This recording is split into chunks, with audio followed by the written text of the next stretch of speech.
Have you ever felt the ground beneath you give way? A job lost, a relationship fractured, or simply the relentless speed of modern life, leaving you breathless and unmoored. In those moments, helplessness can feel like the only reality. But what if there was a way to not only withstand the storm, but to find an unshakable center within it? Today, we're tapping into the mind of Seneca, a Roman statesman and philosopher who navigated some of the most turbulent waters imaginable, all while cultivating an inner citadel of peace. His brand of Stoicism isn't dusty theory, it's a survival manual for the soul. By the time we're done, you'll possess a practical toolkit of principles forged in ancient adversity, ready to be deployed in your modern life to build genuine mental toughness and reclaim the helm of your own emotional state, no matter what chaos awaits you. If you're the kind of person who believes that true strength is built from within, and you want to support this mission to spread this wisdom, the simplest way is to hit that subscribe button to Stoic Mindset Mastery, and I encourage you to stay until the very end. If you're here, you're not looking for shallow sound bites, you're seeking depth. Let's begin. Seneca once observed, "To be everywhere is to be nowhere." This single line cuts to the heart of a modern plague, the relentless pursuit of doing it all. We've been sold the myth of multitasking, the idea that doing 5 things at once makes us more effective. But the Stoics, and Seneca in particular, invite us to question this chaos. True power, they argue, lies in singular focus. Marcus Aurelius, another titan of Stoic thought, echoed this when he urged himself to concentrate on the task in front of him with precision and genuine seriousness. This isn't just about getting more check marks on a to-do list. It's about cultivating a quality of mind that values depth over breadth, immersion over distraction. When we give one activity our full, undivided attention, whether it's a complex work project, a conversation with a loved one, or even a solitary walk, we enter a state of flow. We produce higher quality work, yes, but more importantly, we experience a deeper sense of satisfaction and presence. Plato might have called this accessing a higher form of truth in our actions, giving our best self to the moment. The psychological benefits are immense. Focusing on one thing reduces the cognitive load, lowering stress and sharpening our decisions. Aristotle, who championed the development of virtue through practice, would see this focused attention as a form of temperance, mastering the impulse to flit from one shiny object to the next. By embracing this Stoic principle, we're not just rejecting the chaos of modern multitasking, we're embracing a more deliberate, thoughtful way of being. We're choosing to be fully present, and in doing so, we find that not only does our work improve, but our entire sense of well-being deepens. Seneca drops another truth bomb when he says, "The greatest torments are the result of an undisciplined mind." This is a profound insight into human nature. So much of our emotional turmoil isn't caused by external events, but by our own unchecked impulses reacting to them. Stoicism isn't about becoming an emotionless statue. It's about understanding and managing our inner world so we aren't its slave. This journey begins with self-awareness. Epictetus famously stated that no man is free who is not master of himself. That's a powerful claim. True freedom in this view is self-mastery. So how do we achieve it? By becoming intimately familiar with our triggers, the patterns that lead us to react impulsively. This isn't about suppression, but about creating a space between the stimulus and our response. In that space lies our power to choose. Aristotle's concept of the golden mean applies here perfectly. We're looking for the balance between explosive reaction and total inaction, a thoughtful, deliberate response that aligns with our values. It's about cultivating a habit of rational thought, as Marcus Aurelius did, when he reminded himself that he has power over his mind, not outside events. This perspective is liberating. It shifts our focus from what happens to us to how we choose to respond. By critically examining our impulses, we begin to make decisions not based on fleeting emotions, but on careful reflection. Between impulse and action lies the space where freedom is won. This practice strengthens our mental fortitude and allows us to live more harmoniously with our deepest principles. It's about making philosophy a lived practice, a constant inner dialogue that guides us past the shoals of immediate gratification toward a deeper sense of purpose. This disciplined approach isn't just about avoiding pain. It's about forging a path to a more thoughtful, fulfilling life. One of Seneca's most striking pieces of advice is to mentally rehearse for adversity. He said, "Rehearse them in your mind. Exile, torture, war, shipwreck. All the terms of our human lot should be before our eyes." At first, this might sound morbid or anxiety-inducing. Why would we want to think about worst-case scenarios? But Seneca isn't advocating for a life of constant fear. He's introducing us to a powerful Stoic practice called premeditatio malorum, the premeditation of evils. This is about mentally preparing for life's inevitable challenges so that when they arrive, their shock is diminished. Think of it as a form of psychological armor. Athletes train under grueling conditions to prepare for the intensity of competition. By visualizing difficult situations, we train our minds to handle stress with more grace and less panic. This practice also cultivates gratitude. When we realize how much worse things could be, our everyday problems often shrink in comparison.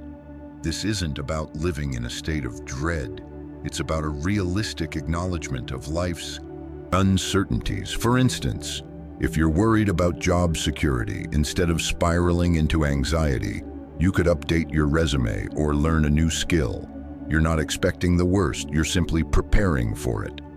This readiness transforms us. We become less reactive and more responsive, able to adapt and recover more quickly when life throws its curveballs. Seneca's counsel helps us build a mindset that isn't overwhelmed by adversity, but fortified against it. Through this lens, we see not just the potential for loss, but also the opportunity for growth and renewal in every challenge. It's not about pessimism, it's about profound resilience. Seneca also gave us this powerful metaphor. Difficulties strengthen the mind, as labor does the body. This idea leads to a practice that seems counterintuitive at first, voluntarily embracing hardship.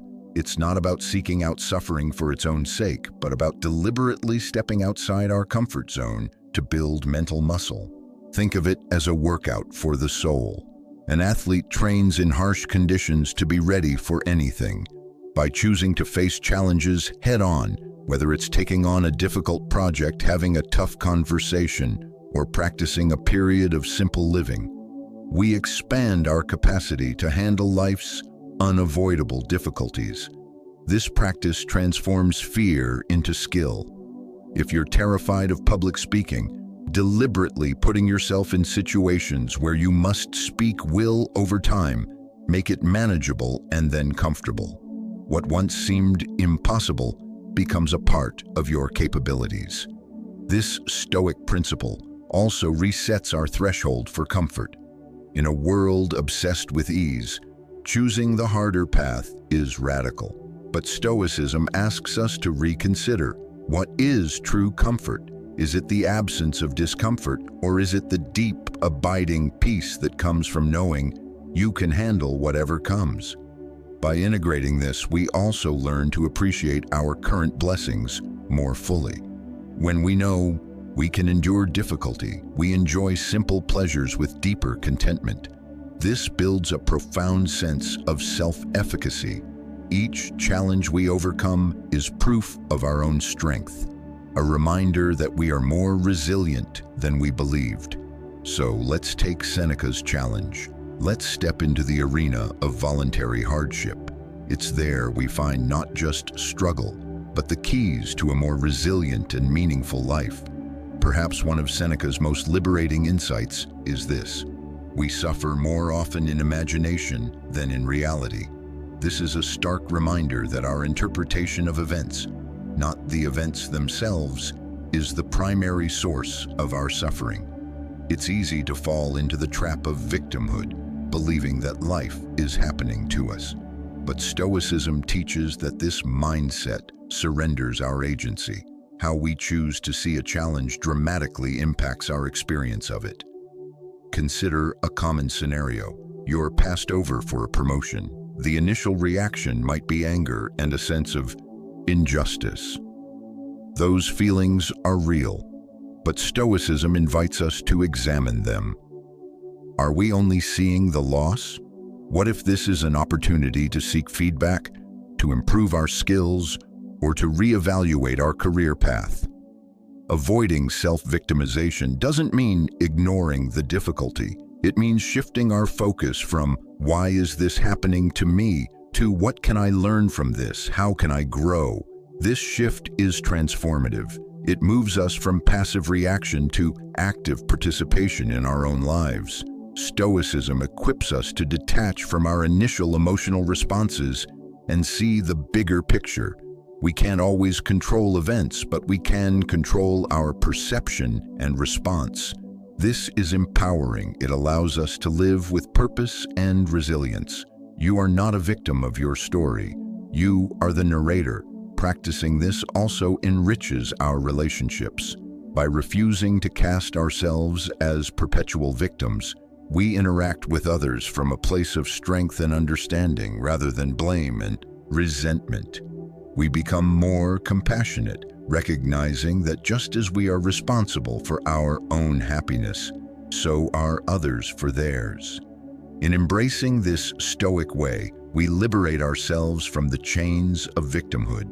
We take charge of our narrative, acknowledging that we are the architects of our reality. This is the essence of a proactive and fulfilling life. Finally, Seneca advises us to retire into yourself as much as possible. This is a profound endorsement of solitude, not as isolation, but as a vital practice for self-discovery. In our hyper-connected world, the constant noise can drown out our own inner voice, the one that knows our deepest values and truths. Stoicism teaches that true solitude is a state of rich self-awareness. Marcus Aurelius, in his private writings, echoed this, stating that nowhere can a man find a quieter retreat than in his own soul. Solitude provides a sanctuary from external demands, a space to focus on internal development. It allows us to process our experiences and align our actions with our principles. By regularly stepping back, we cultivate a deeper understanding of who we are and what we truly want. This alignment is crucial for authentic living. Aristotle connected self-reflection to eudaimonia, human flourishing. He believed self-knowledge was essential for developing virtues. In solitude, we can critically assess our lives and make adjustments that reflect our true values. This practice also builds resilience. Epictetus saw solitude as a tool to fortify the mind, preparing us for challenges. He said, "It is in your power to withdraw into yourself whenever you wish, for perfect tranquility consists in the good ordering of the mind." Spending time alone also enriches our relationships. When we return from periods of solitude, we often have more to offer: greater empathy, patience, and clarity. This deepens our connections and enhances our contributions to the world. Seeking solitude isn't about escaping life. It's about deepening our engagement with it. By retiring into ourselves, we gain the clarity to act more thoughtfully in the world. Seneca, Marcus Aurelius, and Epictetus all provide a roadmap for using solitude not as a retreat, but as a tool to live more fully and meaningfully. As we conclude today's exploration, it's clear that Seneca's wisdom is not locked away in ancient texts. It's a living, breathing philosophy with practical strategies for our daily lives. We've uncovered the power of singular focus, the necessity of self-control, the wisdom of mental preparation, the strength found in embracing hardship, the liberation from victimhood, and the clarity that solitude provides. Each principle is an invitation to turn inward, to refine our character, and to confront life with both honesty and courage. Remember, Stoicism doesn't promise a life free from challenges. It gives us the tools to navigate them. It encourages us to see every obstacle as a chance to practice virtue and every hardship as a test of our resilience. By applying these practices, we're not just surviving, we're actively cultivating a life of peace and fulfillment from the inside out. In the spirit of this journey, let's continue to explore how these ancient wisdoms illuminate our modern path. If this resonated with you, please hit that like button to support Stoic mindset mastery and help others find this path. And if you're ready to go deeper, click on one of the videos on your screen now. They're designed to further your understanding of Stoicism in everyday life. Thank you for spending your time with us. Your curiosity and eagerness to grow mean everything. The path to wisdom is long, but every step you take is a step toward a more meaningful life. Keep walking,